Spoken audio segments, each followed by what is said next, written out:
Here's what 2 cups of coconut water does to your blood sugar. This is Vita Coconut, organic coconut water.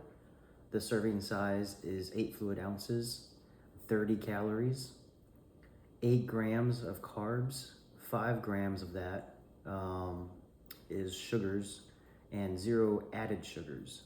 So I'm curious of what's gonna happen with my glucose. I have the Stello glucose monitor on me, and we're gonna have the serving size, which is about half of this.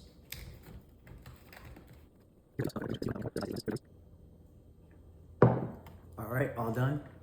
We're gonna wait 2 hours and circle back and show you guys the results. All right. All right, so 2 hours has passed by, and I started off at 95 milligrams per deciliter. 2 hours later, I'm at 91 milligrams per deciliter. So I actually went down 4 points.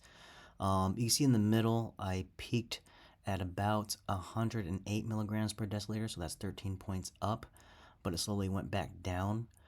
I'm pretty happy with the results. I was worried about the sugar in this, the natural sugars. And here's the nutritional facts again.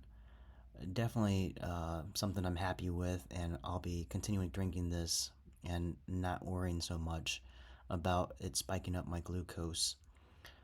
Usually I try to just do 0 sugar completely, but this one's a keeper. Cool, guys. If you want to see any more results, please leave a comment on any requests for activities or foods or beverages for me to eat, and then subscribe to tune in for other requests that people are putting in to see those results. Awesome, guys. Thanks.